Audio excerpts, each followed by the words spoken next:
Eva Husáriková je popredná predstaviteľka svetoznámeho kovačického insitného maliarstva, je členkou Galérie insitného umenia a pravidelne sa zúčastňuje Bienále juhoslovanského naivného umenia v Jagodine a jej obrazy sú v zbierkach milovníkov insitného umenia po celom svete. Predkovia maliarky Evy Husárikovej sa usadili na území dnešného Srbska vo Vojvodine. Z hornatého Slovenska odchádzali hlavne evanjelické rodiny, ktoré utekali nielen pred biedou, ale aj pred tvrdou rekatolizáciou.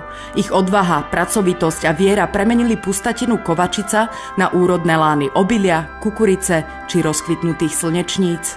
V Kovačici všetci Slováci sme evanjelisti. Aj máme v Kovačici svoj kostolík, ktorý navštevujeme, aj ja ho od malička navštevujem, aj veľmi rada do ňoho chodím. A keď, ako aj dneska, čo som sa našla v Bratislave, no tak potom neprepustím, že by som nešla do kostola. Ale ak som aj voľade inde, že to evanjelický kostol, no tak potom odídem aj do katolíckeho alebo do pravoslávneho. Takže nedeľu nechcem prepustiť. Nikda nedeľu nemaľujem, ale chcem to zasvetiť Bohu.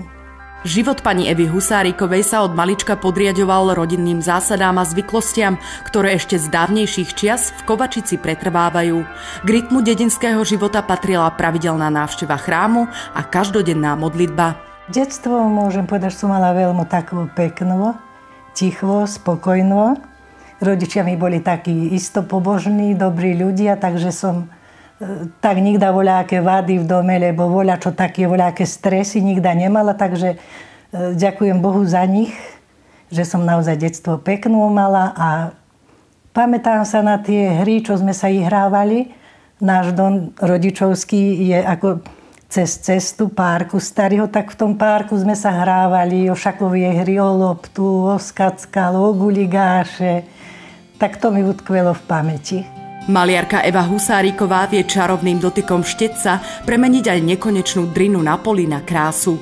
Na obrazoch zachytáva pre mladú generáciu nepoznaný spôsob obrábania zeme, keď ešte neexistovali kombajny či mláťačky.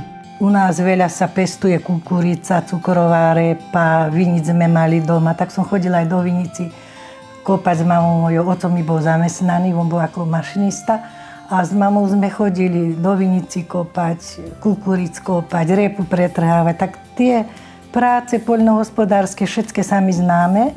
Aj som ich tak ako rada robila všetké. Nebolo mi nikda ťažko. Tak aj teraz záhradu si obrábem doma.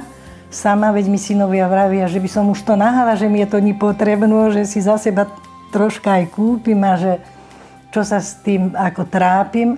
Že už nie som aj taká mladá, ale ja mám z toho pôžitok, keď si sama voľačo dopestujem. Aj viem potom, že to nie je ani ničím striekanovo, aj tak to mi je ako jednom oddych voľáky, keď stanem od maľovania, tak troška robím tam, potom zase sedím, maľujem a tak. Ja veľa raz som sa čudila, keď takto na výstavu som prišla, že ako som nemohla urobiť toľko obrazov, predsa na jednu výstavu, na čím veľa obrazov. A mali sme zem, no tak som dosť chodila aj do poľa a keď sme zakončili kopačku, lebo lámačku, už potom som robila, maľovala, alebo cez zimu, čak tedy sa do poľa nešlo. Tak darilo sa mi to jednoducho. Keď som začala obraz maľovať, potom som už nemohla dočkať, kedy ho zakončím, aký bude, aj tak to tak išlo. Za to sa potom nazbierali obrazy. Po práci pri oddychu sa myseľ pani Evy zahlbí do spomienok. Aj izbu vo svojom skromnom rodnom dome už niekoľkokrát zväčšnila na plátno. Dodnes nezabudla na vymaľovaných anielikov pod povalou, na postele s vysoko zaslanými duchnami a vyšívanými prikryvkami. Tento obraz, čo som si predstavila, ako keď som bola dieťa, tak ešte keď, dobre, bolo už tedy, myslím, elektrická energia, ale veľa raz aj nebola. No tak sme mali tie lampy, alebo sviečke a toto je prípad, ako babička zapálila tú lampu a my sme ako ja aj s bratom sedeli okolo stola a počúvali a ona nám čítala tú ilustrovanú Bibliu. A tie pece ešte tedy boli sedliacké, čo sa zvonku vykurúvali. Tak to mi je isto taká spomienka z detstva a rada si to maľujem, tie spomienke. Bola, kedy sa jedna izba kúrila len a húske sa vyliahli len v teplej izbe alebo kuriatka. To nemohlo tu vo voľade byť. No tak mama moja kôčku dala pod posteľ, že by nezavadzala nikomu.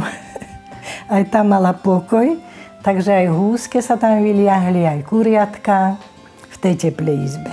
Narábať s plátnom a olejovými farbami naučila pani Evu staršia sestra Alžbeta. Verejnosti sa prvýkrát predstavila v roku 1969 s obrazom Štedrý večer na 17. ročníku Kovačického októbra. Prvýkrát som začala maľovať v 69. roku. Môj starší syn, tedy bol žiačik prváčik. A ja som už vtedy chodievala na výstavy, už ma to tak bavilo, chcela som to vidieť, ako naši maliari, tí starší, čo boli staršia generácia, ako to robia, lebo som veľmi rada v škole kreslievala. Potom to bol ako osudový háda moment, keď Janko môj začal chodiť do prvej triede, keď začal von kresliť. Tak vtedy som dostala taký potom pocit, že chcem maľovať, že musím maľovať. Jemu pomáhať nemôžem, no prečo by som si svoje obrazy nerobila? Tak odtiaľ toho 69. roku som aj urobila prvý obraz, olej na plátne, aj som ho odniesla do galérií vidieť. Aj tam môj direktor vravil, že je obraz pekný, aj mi ho zobrali na výstavu razom prvý rok. Aj som sa začlenila tedy do galérií, aj v Lani 40 rokov, ako som členka galérii našej. Okrem výtvarného zážitku ponúkajú obrazy Evy Husárikovej aj vzácne národopisné hodnoty. Predstavujú kovačické prostredie, v ktorom si Slováci, podľa príslovia, rešpektovať cudzie, ale svoje si zachovávať, snažia udržať svoju identitu. Do detailu vytvára pani Eva štedcom krásu a pestrosť výšiviek na slovenských krojoch, obrusoch či záclonách. Máme charakteristicko, čo si obliekajú mladé ženy, aj dievčence napríklad na smrtnú nedeľu v bielých obliekách do kostola idú.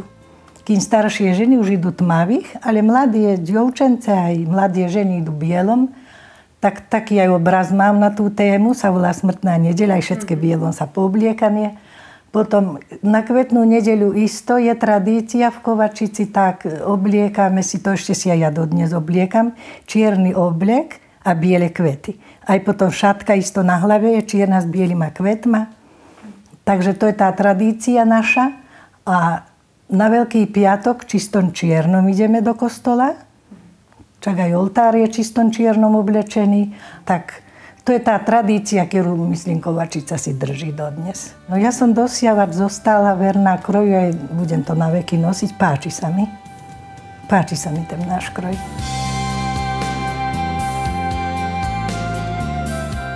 Už pár rokov, ako robím aj tie pobožné obrazy s tým, že napríklad pána Ježiša ja oblečiem do našej kovačickej košely vyšívanej. Aj pani Máriu oblečiem do môjho kroja.